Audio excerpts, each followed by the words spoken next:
Assalamualaikum dan salam satu Malaysia. Paparan utama 1 Disember. Thailand iktiraf peranan Malaysia dalam proses damai selatan negara itu.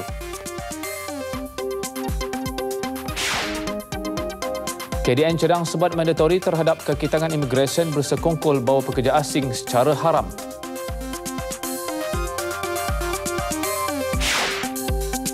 Paras harga minyak semasa positif kepada pertumbuhan ekonomi negara.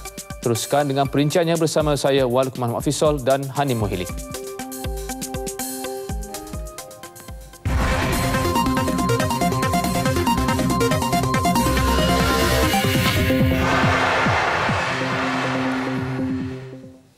Selepas mencadangkan hukuman sebat mandatori ke atas ejen yang didapati bersalah membawa masuk pekerja asing secara haram, Kementerian Dalam Negeri KDN hari ini mahu hukuman sama dikenakan kepada kaki tangan Jabatan Imigresen yang bersekongkol dengan ejen berkenaan. Dan perbincangan ke arah pelaksanaan hukuman itu akan dimulakan minggu ini melibatkan penasihat undang-undang KDN, Jabatan Imigresen dan Jabatan Peguam Negara. Menterinya Datuk Seri Dr. Ahmad Zahid Hamidi berkata perkara itu dicadangkan kerana hukuman penjara dan denda sahaja tidak memadai untuk memastikan perbuatan itu tidak berulang.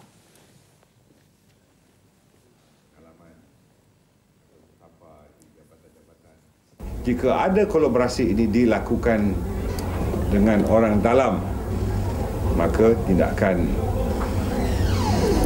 dilakukan, termasuk membuang kerja dan mengambil tindakan undang-undang di mahkamah sesuai dengan Akta Immigration, Peraturan Immigration dan Akta SPRM. Beliau menyatakannya selepas merasmikan sambutan Hari Imigresen di Putrajaya. Pelaksanaan hukuman itu akan membantu usaha kementerian untuk membersihkan 100% anasir jahat yang merosakkan imej Jabatan Imigresen. Menurut laporan anti rasuah yang dibentangkan Suruhanjaya Pencegahan Rasuah Malaysia SPRM kepada Kabinet baru-baru ini, jabatan itu berada di tempat teratas daripada 10 agensi dan jabatan. Pada majlis sama, Datuk Seri Dr. Ahmad Zahid melancarkan buku PAS sempadan bagi memasuki Malaysia-Thailand. Buku itu menggantikan dokumen cetakan biasa bersaiz A4 yang dikeluarkan kepada warga negara Malaysia bermastautin melebihi 1 tahun di Kedah, Kelantan, Perlis dan daerah Hulu Perak. Thailand mengiktiraf peranan Malaysia dalam proses damai di antara kerajaan negara itu dengan puak pemisah yang bergolak di selatan Thailand. Perdana Menteri Datuk Seri Najib Tun Razak menyatakan di bawah kepimpinan baharu Perdana Menteri negara itu, Jeneral Prayut Chan-o-cha, komitmen kukuh diberi ke arah usaha damai. Dalam pertemuan bersama antara Datuk Seri Najib dan Jeneral Prayut di Putrajaya, kedua-dua negara bersetuju dengan 3 prinsip asas dalam mencari jalan penyelesaian usaha damai. Pertama, tempoh tanpa keganasan. Kedua, semua pihak perlu diwakili dalam rundingan damai. Sementara yang ketiga, menggariskan agar semua pihak di selatan Thailand perlu bersetuju kepada satu permintaan bersatu yang akan dikemukakan kepada kerajaan Thailand untuk dibuat pertimbangan. Based on the 3 principles, Malaysia will continue and the Thai government has also stated categorically that Malaysia is the only country that they will work with as part of the peace process. Perdana Menteri menyatakannya pada sidang media selepas majlis makan tengah hari bersempena lawatan rasmi sehari Perdana Menteri Thailand ke Malaysia di kediamannya di Seri Perdana Putrajaya.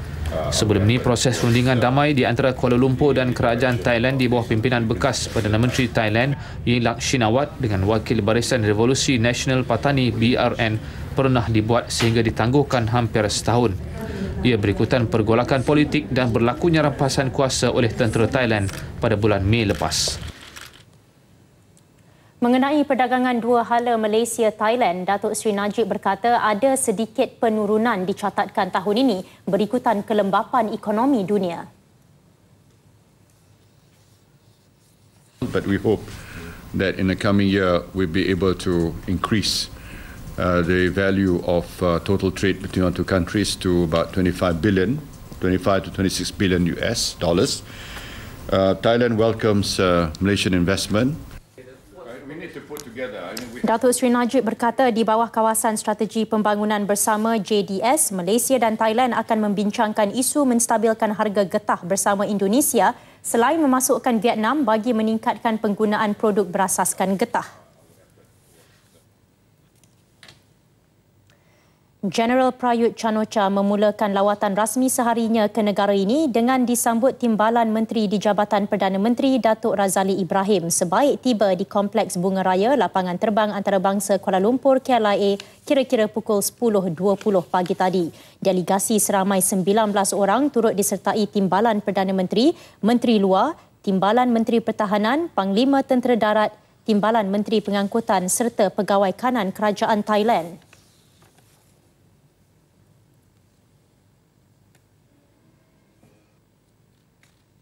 Jeneral Prayut kemudiannya diberi sambutan rasmi di Dataran Perdana Putrajaya. Ketibaan beliau pada pukul 10.45 pagi disambut Perdana Menteri Datuk Seri Najib Tun Razak. Sejurus tiba, lagu kebangsaan kedua-dua negara dimainkan pancaragam Pusat Regimen Askar Melayu Diraja.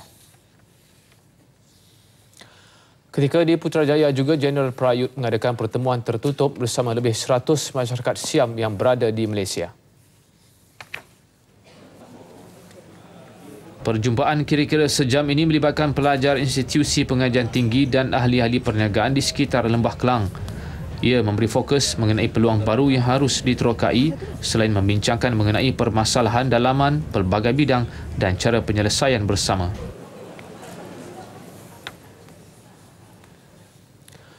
Paras harga minyak semasa adalah positif kepada pertumbuhan ekonomi negara. Gubernur Bank Negara Tan Sri Dr. Zeti Akhtar Aziz berkata peniaga dan pengguna ketika ini boleh menikmati manfaat penjimatan kos sekaligus dapat mengurangkan tekanan inflasi kepada negara.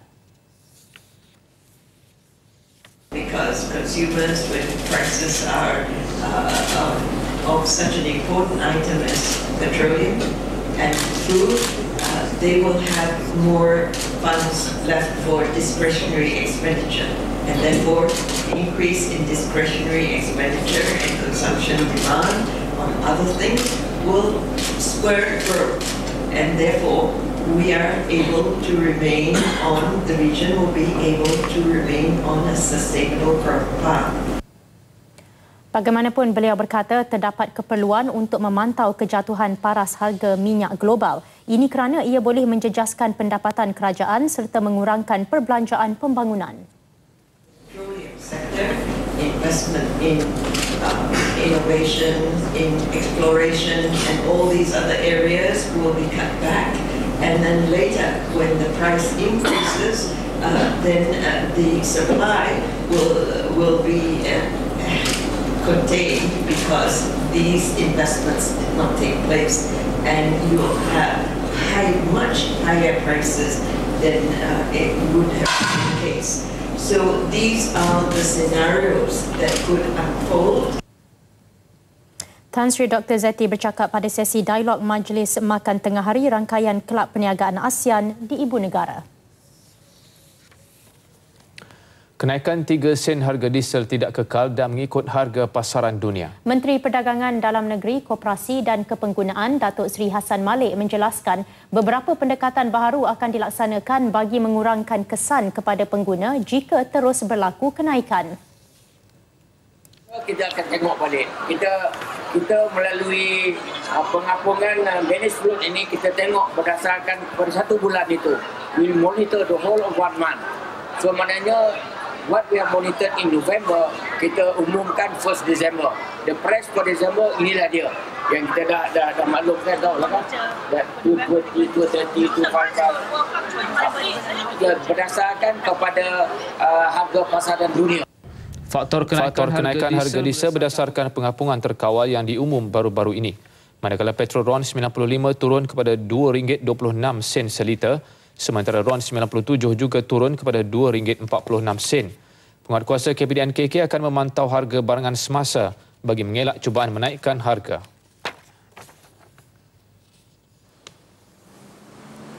Sementara pengguna yang ditemui menyambut baik susulan penurunan harga RON 95 dan RON 97. Pendapat tentang penurunan harga minyak diharap berterusan bergantung kepada pasaran dunia kan.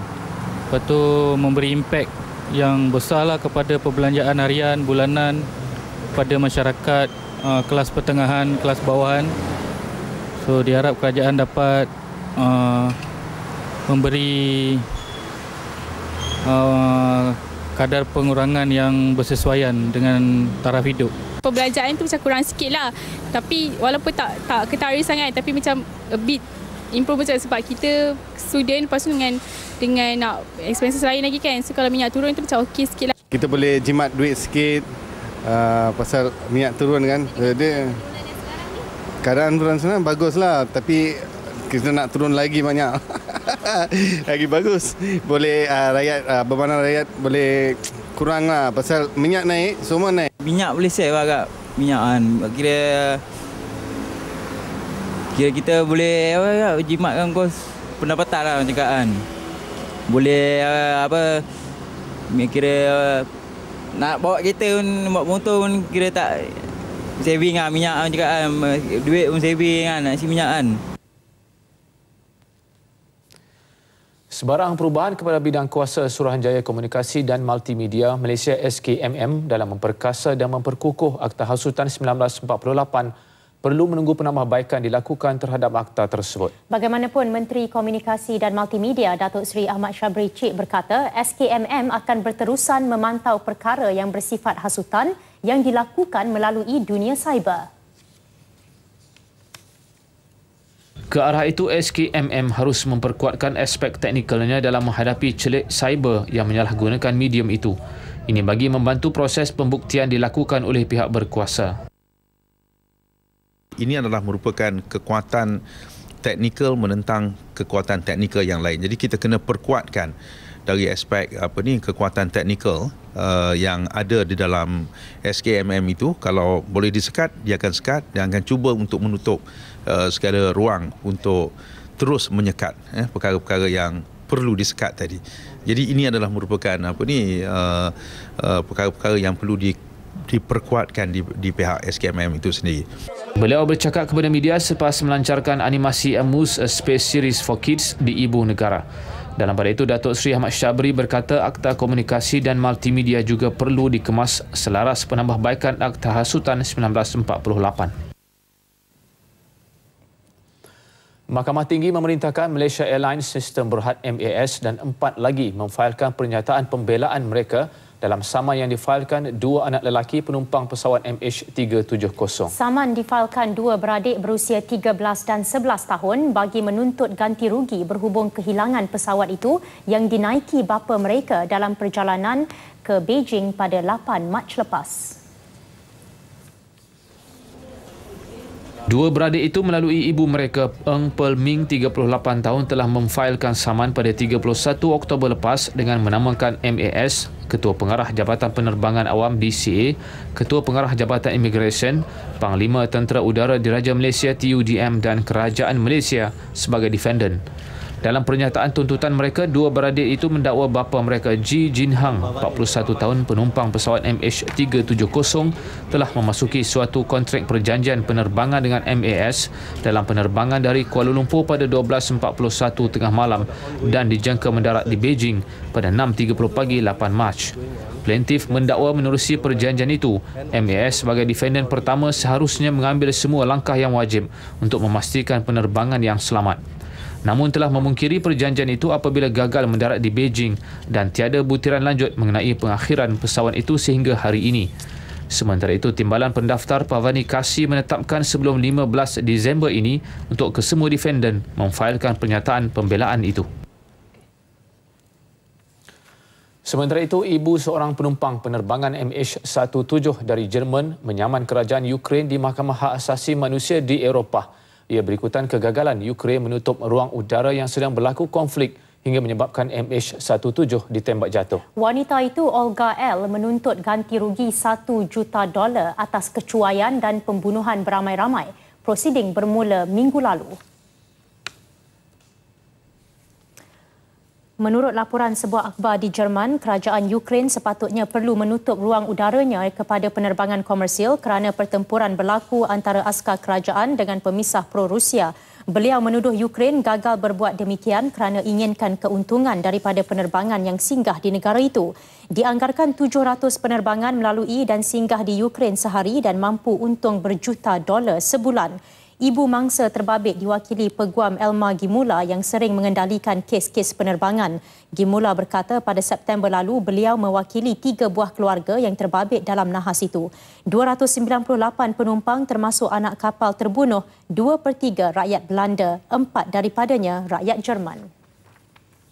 Sebuah pesawat ringan milik Kota Baharu Fan Club terhempas ketika melakukan pendaratan cemas di lapangan terbang Sultan Ismail Petra, Pengkalan Cepa, Kelantan 9.15 pagi tadi. Bagaimanapun juru terbangnya cedera dan dilapor stabil. Beliau kini menerima rawatan susulan. Pengurus lapangan terbang Sultan Ismail Petra, Ramzi Ahmad mengesahkannya berikutan kejadian tersebut. Pihaknya berjaya mengawal keadaan dan membawa keluar pesawat jenis Piper itu dari landasan.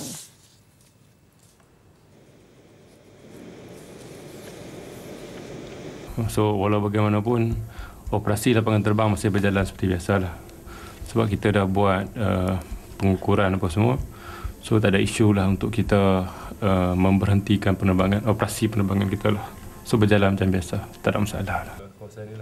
Siasatan nahas akan dilakukan Jabatan Penerbangan Awam DCA untuk mengetahui punca kemalangan. Banjir di Terengganu khususnya di daerah Kuala Terengganu dan Kuala Nerus sudah pulih sepenuhnya. Susulan itu, kerajaan negeri akan meminta Jabatan Pengairan dan Saliran JPS mengenal pasti punca sebenar beberapa kawasan perumahan di daerah berkenaan ditenggelami air. Selain turut mempertimbang untuk mewujudkan sistem kolam takungan hujan di kawasan berdekatan Universiti Sultan Mizan Zainal Abidin Yuniza Gong Badak yang sering dilanda banjir kilat. Jelas Menteri Besar Datuk Ahmad Razif Abdul Rahman pada banjir gelombang kedua pertengahan November lepas, beberapa kawasan di daerah Kuala Nerus ditenggelami air hanya dalam tempoh 10 jam dengan catatan sukatan hujan berjumlah 360 mm padu.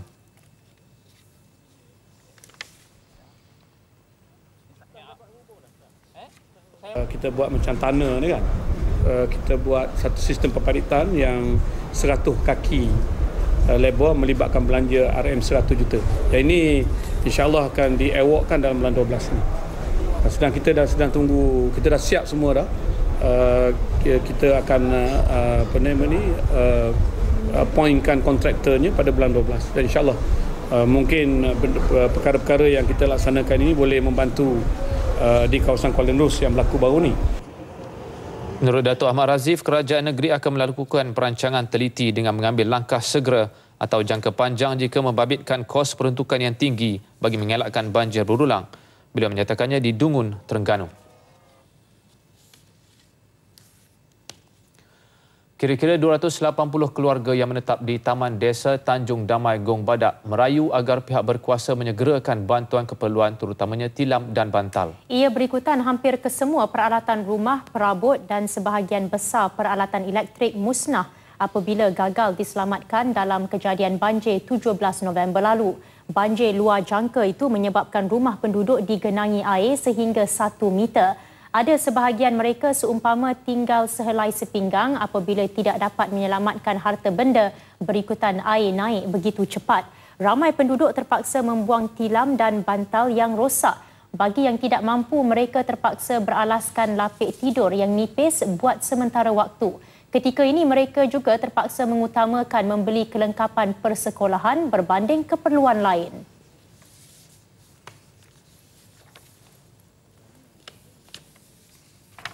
Berapa ratus keluarga sini tau.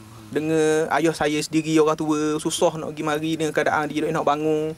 Jadi sangat susah lah gini. Minta-minta orang-orang. Kalau sokmo-sokmo main gini. Takkan kita nak mindah. Tu tengok kawasan tu semua tu dengan keretanya, dengan segala-gala lah. Kita kata kok. Ya Allah, memang susah sangat kita orang ni. Orang tak kenal dia suka lah. Dia orang yang tak kenal cakap tak apa. Kita yang kena ni dah rasa ni memang perik sangat untuk ditelan. Barang-barang habis musnah. Rumah pula ya Allah. Kerugian saya anggarkan dalam 10,000 lah kalau saya. termasuk barang-barang yang besar kecil, barang-barang elektrik semua tenggelam. Jadi dan diharapkan pihak macam kerajaan tu bagi bantuanlah kepada yang masa-masa banjir ni di Tamang ni lah. Bagi kami yang ni saya pertama kali lah seumur hidup kena banjir macam ni. Pertama kali dan memanglah pahit, tapi kalau kita tengok manis pun ada sebab baru kita dapat gotong royong sama-sama, ukhuwah tu makin erat lah. Menteri Besar Terengganu sebelum ini memberitahu kerajaan negeri akan menyalurkan bantuan wang tunai RM500 kepada setiap keluarga terjejas banjir, manakala semua anak-anak yang bersekolah akan memperoleh bantuan persekolahan. Bantuan itu akan diagihkan sebelum sesi persekolahan bermula. Dan beberapa kawasan sekitar Kota Kinabalu, Sabah dilanda banjir kilat apabila hujan tanpa henti sejak tengah hari tadi. Tinjauan sekitar jam 3 petang mendapati beberapa kawasan seperti Jalan Sulaman dan Menggatal ditenggelami hingga ke paras lutut.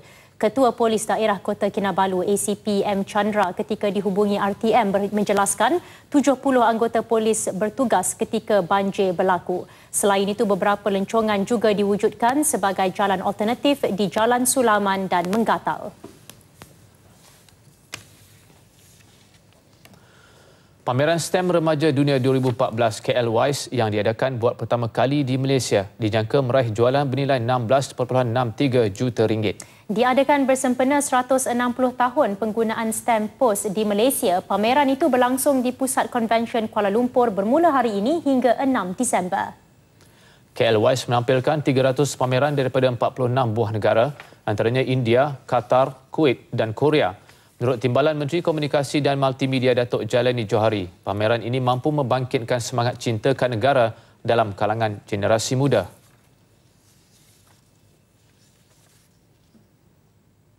STEM ni adalah merupakan satu hobi dah selama 200 tahun yang lalu di seluruh dunia orang berminat untuk kumpul STEM, dan satu hari nanti dengan adanya warisan STEM ini ia dapat ditonjolkan kepada generasi akan datang.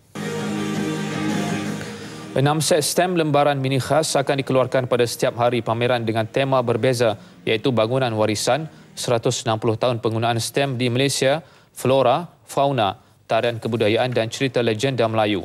Dalam pada itu, rata-rata pengunjung yang ditemui teruja menyaksikan pameran STEM tersebut. Menarik lah sebab dia satu dunia. So banyak STEM yang kita dapat tahu sekarang.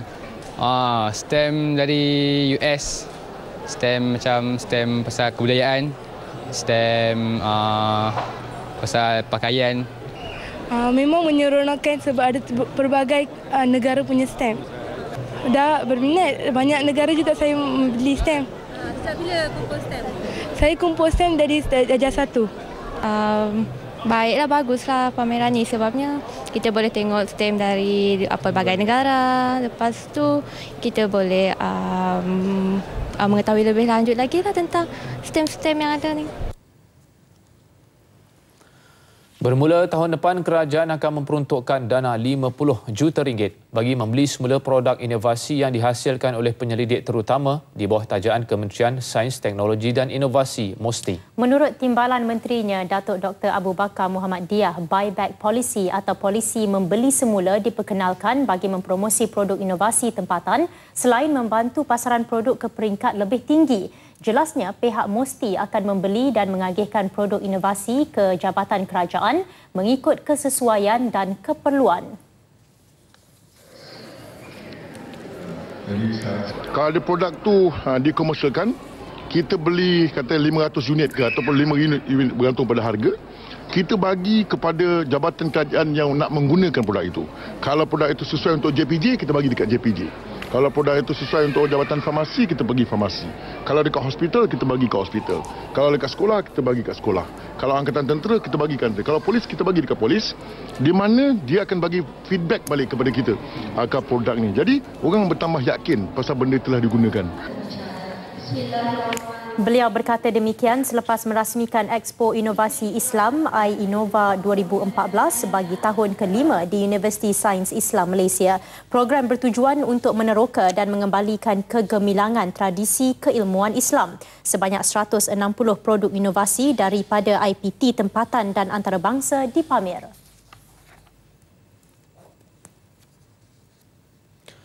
Komuniti Perniagaan ASEAN perlu memanfaatkan Komuniti Ekonomi ASEAN AEC dengan memaksimumkan sepenuhnya potensi yang ditawarkan. Pengerusi Forum Kelab Perniagaan ASEAN ABC 2014 Tan Sri Tony Fernandez berpendapat bagi memastikan AEC terlaksana, perniagaan dan kerajaan perlu melangkaui sempadan serta berkembang ke peringkat serantau.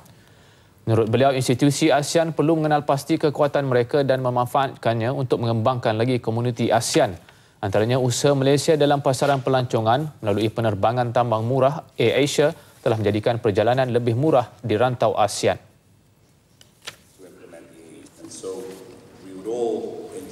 Been successful in creating an ASEAN tourism market. We will facilitate in creating an ASEAN SME market as well. So I'm very optimistic. ASEAN is here to stay. It's how fast it goes, but we're big proponents of it. And certainly 2015 is going to be a buzz year for ASEAN, and we are best placed to maximize ASEAN's potential. For both business and government. Beliau berkata demikian selepas pelancaran laporan menghapuskan halangan 2014 di Kuala Lumpur. Laporan tersebut mengiktiraf potensi AEC serta mengenal pasti halangan integrasi seperti nasionalisme ekonomi, kekangan modal insan, kesesakan kawal selia serta infrastruktur yang mundur. Malaysia mahu mengurangkan jangkitan HIV baharu daripada 21.7 kes bagi 100,000 penduduk pada tahun 2000 kepada 11 kes bagi setiap 100,000 penduduk menjelang akhir tahun 2015. Menteri Kesihatan Datuk Seri Dr. S. Subramaniam berkata sasaran itu diunjur berikutan tren penurunan pesakit AIDS di negara ini. Sejak Januari hingga September tahun ini, 2,525 kes HIV baharu dilapor dan menjelang akhir tahun ini, kes diunjur 3,367 dengan kadar jangkitan 11.2 kes bagi setiap 100,000 penduduk. Kadar itu jelas menunjukkan penurunan berbanding kadar tertinggi pada 2002 iaitu 28.5 kes bagi setiap 100,000 penduduk.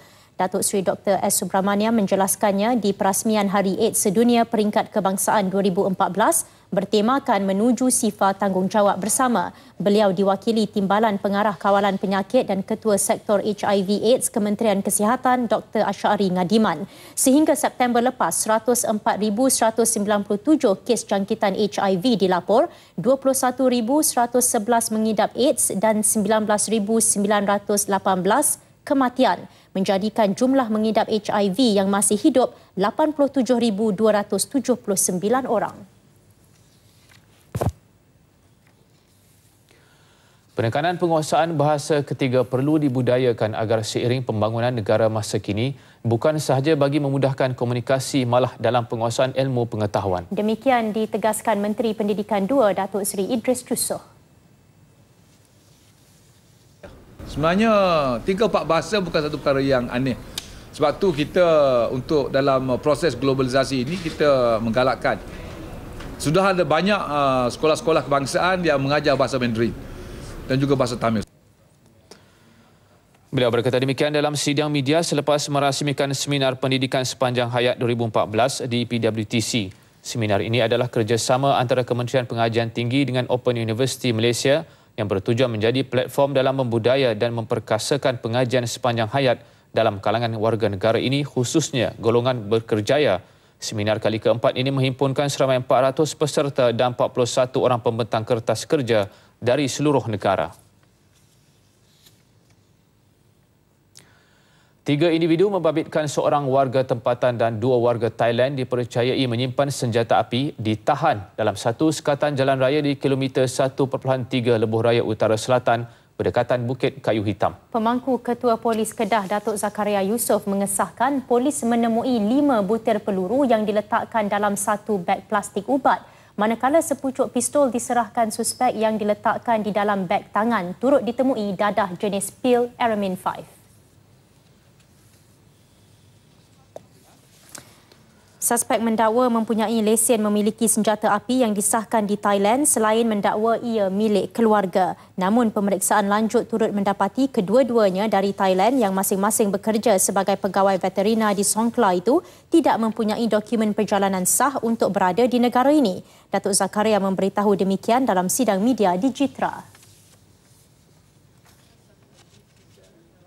bahawa pihak Polis Diraja Malaysia dan juga agensi-agensi penguatkuasa yang lain di CIQ ni memang kita lately ni kita dah ketatkan penguasaan kita di jalan-jalan keluar masuk daripada sempadan ke Malaysia Thai ataupun masuk ke Thailand juga. Iaitu termasuklah di CIQ Bukit Kayu Hitam dan juga di Kota Putra, Durian Burung, belah Badan Terap sana. Bukan kerana kes ini saja, but then lately memang kita ketatkan untuk tujuan mengesan pelbagai aktiviti yang menyalahi undang-undang. Manakala suspek warga tempatan terbabit mempunyai rekod jenayah lampau atas tuduhan mengedar dadah, tuduhan curi dan pecah rumah. Kesemua suspek ditahan reman untuk siasatan lanjut di bawah Seksyen 8 Akta Senjata Api penalti lebih berat 1971 kerana memiliki senjata api secara menyalahi undang-undang dan boleh dipenjara sehingga 14 tahun dan disebat tidak kurang 6 kali dan Seksyen 8(A) Akta Senjata Api 1960. Selain itu, di bawah Seksyen Akta Imigresen 1959-1963 dan Seksyen 39B Akta Dadah Berbahaya 1952 yang jika disabit kesalahan boleh dihukum gantung sampai mati. Pencerobohan pengganas di Tan Dua Lahad Datu Sabah Februari tahun lalu menyedarkan banyak pihak akan bahaya dan kesan negatif kebanjiran pendatang asing tanpa izin parti ke negara ini, terutamanya di Sabah. Ia sekaligus membuka mata semua bahawa penguatkuasaan undang-undang tidak boleh dibuat sambil lewa, terutamanya isu kad pengenalan dan kewarganegaraan. Tindakan drastik sedang dilakukan pihak berkuasa. Laporan Tamrin Jamil. Tahun 2013, peristiwa hitam sejarah negara. 10 prajurit negara gugur mempertahan tanah air. Kejadian itu membawa kepada penubuhan Suruhanjaya Siasatan Diraja RCI yang diumum Perdana Menteri. Tindakan lebih tegas perlu bagi laksana siasatan terperinci status kewarganegaraan. Statistik 2012 dianggar lebih 500,000 parti berada di Malaysia. Saudara, ketika ini saya berada di CIQ dan di sini kita dapat melihat ini merupakan laluan utama yang digunakan oleh warga asing setiap hari, sekali warga Indonesia. Dianggarkan kira-kira lebih 1,000 orang yang melalui pintu utama keluar masuk ini dengan pelbagai tujuan, termasuklah tenaga kerja Indonesia, para pedagang dan ada juga ya dalam kalangan mereka yang mendapatkan rawatan di daerah ini. Di pantai timur Sabah, daerah Tawau, pintu masuk parti dari negara jiran, terutama Filipina dan Indonesia. Manakala Lahad Datu dan Semporna pula, parti dikesan menyusup masuk melalui jalan tikus. Bagi rakyat tempatan, hasil siasatan RCI 3 Disember ini, langkah kawalannya perlu dilaksana lebih tegas dan drastik. Kadang-kadang kita rasa risau berada di sini, tapi apabila ada RCI ini kita macam selamat apabila penguatkuasaan. Dengan tertubuhnya ni kita berasa macam tenanglah berada di tempat sendiri, khususnya di Malaysia dan amnya di negeri Sabah. Kita berterima kasihlah kerana kerajaan ini mengambil berat tentang rakyat, bukan semua ni. Cuma kadang-kadang orang asing sudah melampau lah. Tidak namanya peraturan kerajaan. Kedua aja kadang-kadang sesama dicakaplah naik ke peraturan kerajaan. Jadi itulah kita sokong. Kerjaan cukup bagus. Atas kejadian Tan Dua hari itu, saya rasa harap kerajaan menjalankan terus meneruskan RCI tersebut. Parti yang ditemui mendakwa kebanyakan mereka pada mulanya masuk secara sah, tetapi apabila gagal memperbaharui pasport menyebabkan status mereka sebagai parti. Kami berada di Malaysia ni kerana ingin mencari pekerjaan. Dan selama kami dalam tahanan ni, kami amat berterima kasih kepada seluruh kerajaan Malaysia dan khususnya kepada Jabatan Imigresen Tawau kerana sentiasa mengambil berat terhadap kami yang mana dalam tahanan. Mula-mula masuk memang sah sebab saya pakai pasport. Lepas tu sebelum pasport tu dijamin sudah mati. Jadi pasport tu sudah mati, terus rencananya mau balik untuk ambil pasport yang baru. Terima kasihlah sama kerajaan Malaysia memberi kami dari segi layanan. Layanan. Okey juga layanan? Okey juga. Mereka yang ditahan akan ditempatkan di Pusat Tahanan Sementara PTS di Tawau sebelum dihantar pulang ke negara asal masing-masing. Langkah kerajaan untuk mewujudkan Suruhanjaya Siasatan Diraja RCI disambut baik dan disifatkan sebagai satu langkah yang terbaik dalam usaha untuk menangani pendatang asing tanpa izin di negeri Sabah. Pengumuman RCI oleh Perdana Menteri Datuk Seri Najib Tun Razak bertujuan untuk menyiasat dari segi kewarganegaraan, sosioekonomi, kesihatan dan politik khususnya di Sabah. Laporan Tamrin Jamil bersama jurukamera Osman Syaider dari Taus Sabah untuk RTM.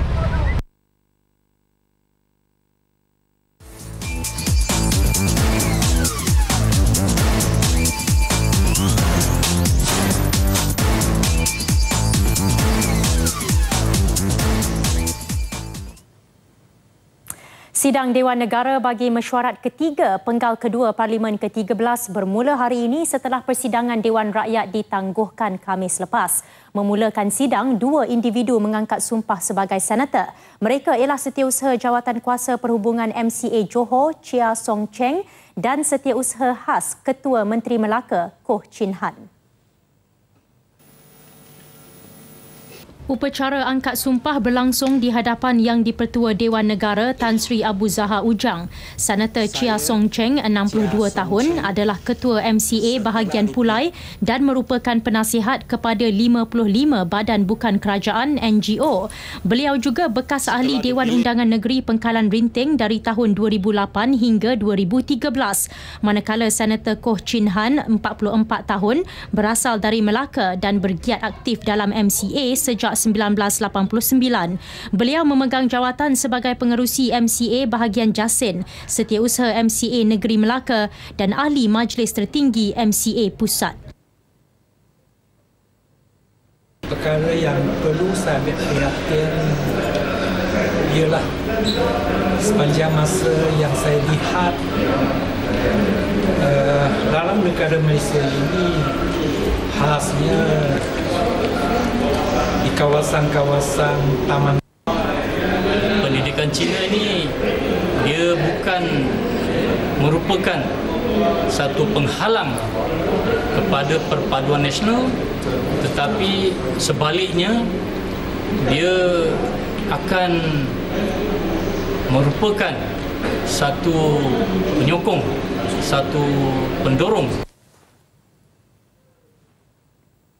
Kaedah mengatasi kebanjiran warga asing tanpa izin, terutamanya warga Nepal di negara ini, itu antara yang dibincangkan dalam pertemuan Menteri di Jabatan Perdana Menteri Datuk Seri Dr. Shahidan Kassim bersama Ahli Parlimen Nepal Bharat P. Pathak dari Parti Rastriya Prajatanta RPP hari ini.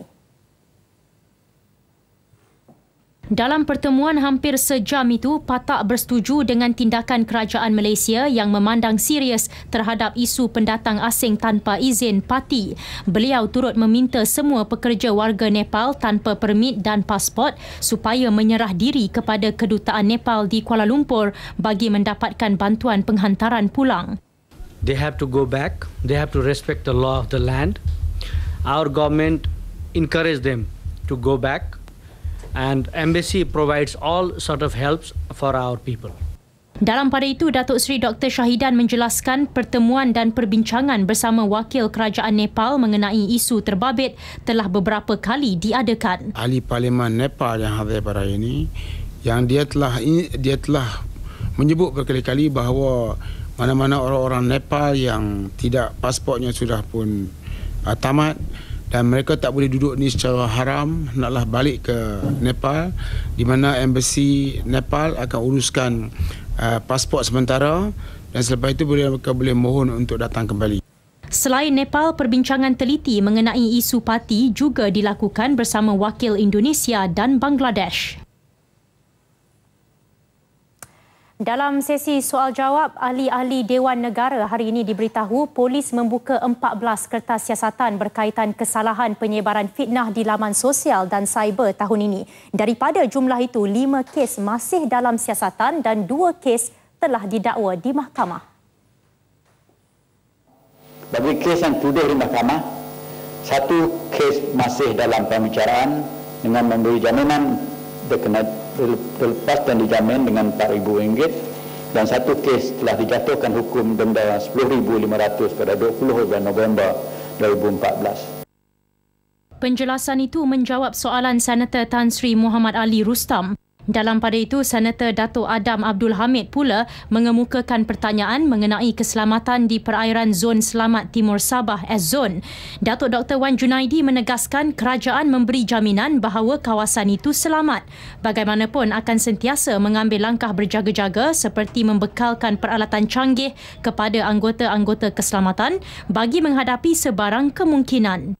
Bahawa memang ada umpamanya pihak di Filipina mengatakan mereka menyokong perjuangan IS dan ISL di Iraq dan Syria ini dan mengatakan bahawa mereka akan mengikuti jejak dan langkah itu. Dalam keadaan semikianlah maka Tan Sri kita membentangkan kertas putih baru ini di Parlimen Dewan Rakyat untuk menentukan dan memaklumkan kepada masyarakat bahawa kita tidak mengambil ringan.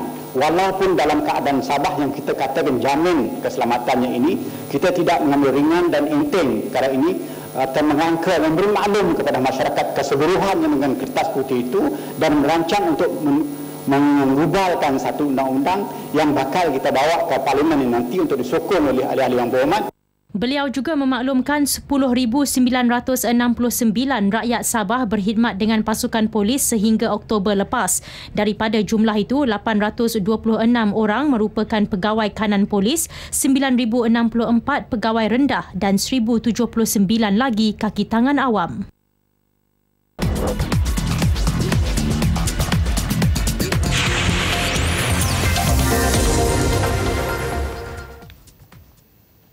Assalamualaikum. Sukan Nasional edisi 1 Disember kami mulakan dengan perkembangan terbaru menjelang separuh akhir Piala Suzuki AFF di antara Malaysia dengan Vietnam. Persatuan Bersepak Malaysia FAM mengesahkan Stadium Shah Alam akan menjadi venue bagi perlawanan separuh akhir pertama Ahad ini. Ia sekaligus menolak spekulasi perlawanan akan diadakan di Stadium Nasional Bukit Jalil. Setiausaha Agung FM Dato' Amidin Muhammad Amin berkata pemeriksaan di Stadium Nasional petang semalam dan pagi tadi mendapati rumput di stadium berkenaan masih belum cukup matang untuk digunakan. Kita masih merasakan tempat di stadium tu mungkin di bahagian tepi tu masih lagi belum lagi dia punya rumput tu masih lagi belum cukup untuk matang lagi. Jadi kita tak nak ada lagi macam di stadium masa final Piala Malaysia tu. Jadi kita tak buat keputusan untuk perlawanan separuh akhir pada 7 bulan ni bermain di Stadium Shah Alam. Bagaimanapun, menurut Dato' Amidin, FAM masih mempertimbangkan Stadium Nasional sebagai venue perlawanan akhir sekiranya Malaysia layak beraksi di pentas final. Dato' Amidin turut mengumumkan 70,000 keping tiket akan dijual. Tiket berharga RM40 bagi dewasa manakala RM10 untuk kanak-kanak. Tiket through online akan mula di online boleh didapati mulai esok dan perkara yang ketiga, tiket advance untuk dijual di gate A and C di Stadium Shah Alam akan mula dijual di Stadium Shah Alam gate A dan C pada hari Jumaat, Sabtu dan Ahad bermula pukul 10 pagi hingga 7 petang. Pada hari Jumaat dan hari Sabtu pun sama juga 10 pagi hingga 7 petang dan hari Ahad daripada pagi 10 pagi hingga hari kepelawanan lah kalau tiket tersebut masih ada. Sehubungan itu, beliau menyarankan agar penyokong dapat membeli tiket lebih awal bagi mengelakkan kesulitan. Dato' Amidin juga berharap penyokong Harimau Malaya dapat memenuhi stadium bagi memberikan sokongan dan semangat kepada pasukan negara. Dalam perkembangan sama, Dato' Amidin mengesahkan Vietnam akan tiba lebih awal dari jadual iaitu pada hari Rabu. Menteri Belia dan Sukan Khairy Jamaluddin Abu Bakar mengesahkan Persatuan Badminton Malaysia BAM memohon tarikh perbicaraan melibatkan skandal doping jago badminton negara Datuk Lee Chong Wei ditunda. Panel Penenggaran Doping Persekutuan Badminton Dunia BWF sebelum ini menetapkan 8 Disember sebagai tarikh perbicaraan di Amsterdam, Belanda. Penundaan tarikh tersebut disuarakan peguam yang akan membantu Datuk Lee Chong Wei ketika perbicaraan nanti, iaitu Mike Morgan. BWF telah pun memaklumkan kepada BAM bahawa tarikh pendengaran perbicaraan untuk Datuk Lee Chong Wei adalah pada 8 hari bulan Disember di Amsterdam.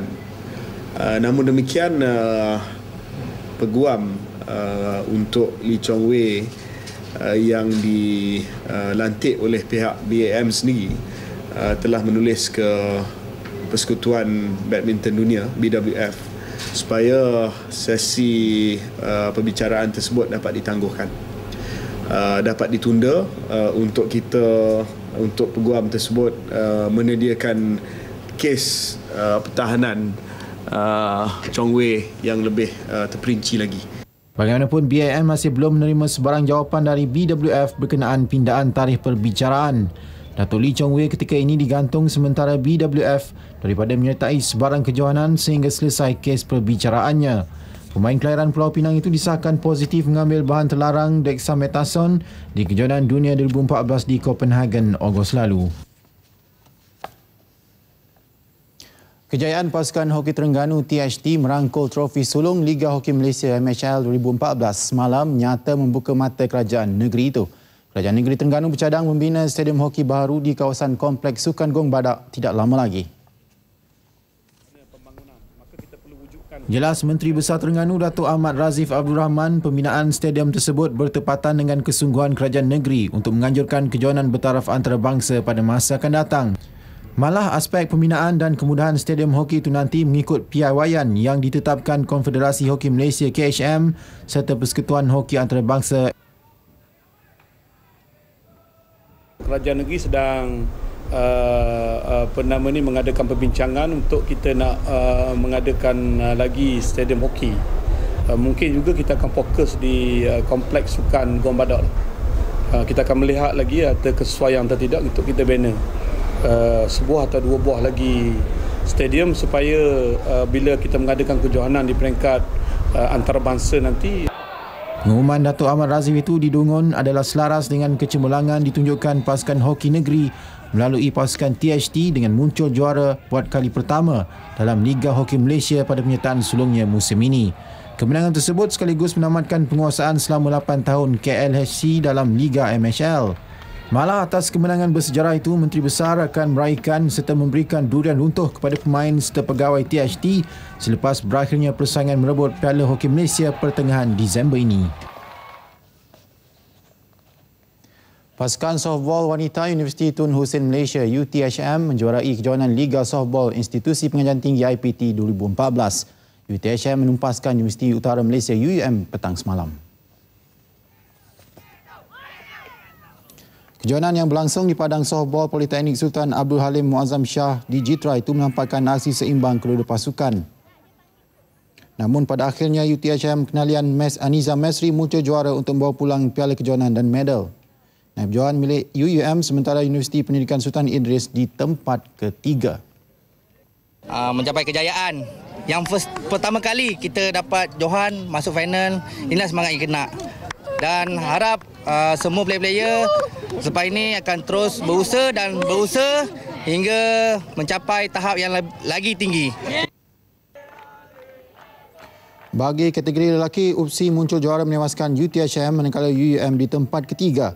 Kesemua hadiah kepada pemenang disampaikan Pengarah Kanan Bahagian Akademik Jabatan Pengajian Politeknik Muhammad Gaus Abdul Kadir. 10 IPT menyertai kejohanan tersebut. Antara yang bertanding ialah Polimas, Universiti Malaysia Perlis Unimap dan Politeknik Sultan Ahmad Shah. Baiklah, sekian dari saya. Kembali bersama Lokman dan juga Hanim. Assalamualaikum. Baiklah, kita bersama segmen trend selepas ini. Carian paling popular di internet. Segmen itu malam ini bersama dengan Dilaila Kadir.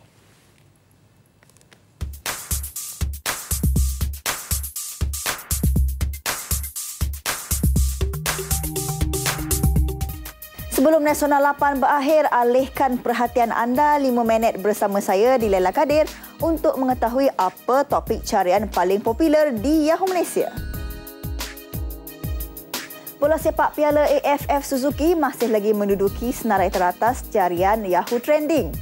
Di sebalik kejayaan Harimau Melaya mara ke separuh akhir pertama Piala AFF Suzuki, namun masih ada yang mempertikai kemampuan anak buah Dullah Saleh menundukkan Singapura 3-1 Sabtu lepas. Ada segelintir pihak menyatakan sepakan penalti menjadi penyelamat buat Harimau Melaya. Walaupun agak terkilan dengan kritikan yang dilemparkan, jurulatih skuad bola sepak kebangsaan itu kini hanya memikirkan untuk mencari pengganti yang setanding dengan dua tonggak penting, Amri Yahya dan Syukur Adan sebagai persiapan bertemu Vietnam Ahad ini.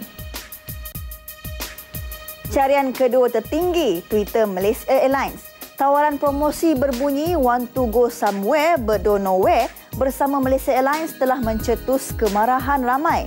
Tujuan asal syarikat itu mahu memancing orang ramai agar mengambil promosi hujung tahun dengan MAS sempena musim cuti dianggap seolah-olah tidak peka dengan keadaan negara yang masih lagi bersedih dengan kehilangan MH370. Malaysia Airlines memberitahu pihaknya sedikit pun tak berniat mahu menyinggung sesiapa terutama waris penumpang MH370. Ia cuma sekadar menarik perhatian pengembara yang merancang untuk percutian penghujung tahun. Pengumuman harga RON 97 dan RON 95 turun, manakala harga diesel naik bermula tengah malam tadi telah menarik perhatian pelayar cyber. RON 95 turun 4 sen, diesel pula naik 3 sen. Menteri Perdagangan Dalam Negeri, Koperasi dan Kepenggunaan Datuk Seri Hassan Malik berkata, harga baru itu akan berkuat kuasa hanya bulan ini.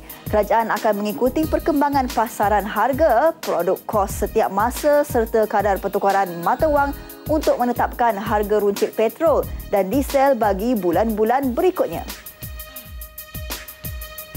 Kedudukan keempat carian cukup mengujakan.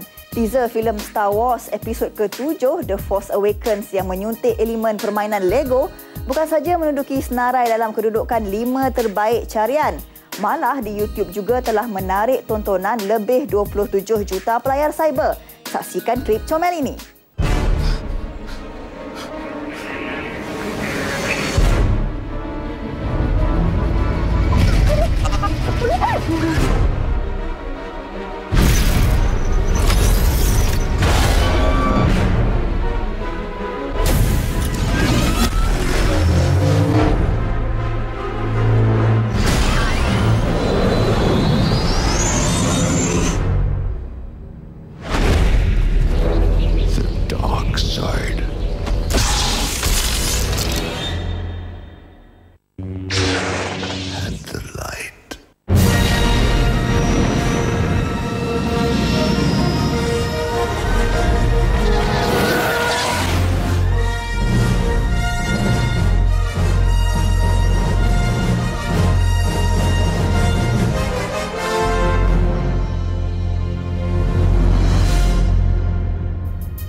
Perniagaan atas talian sememangnya menguntungkan.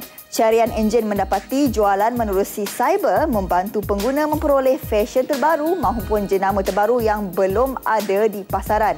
Ini memberi sepenuh keyakinan kepada pengguna yang mementingkan penggayaan. Trend berakhir di sini. Jumpa lagi. Assalamualaikum.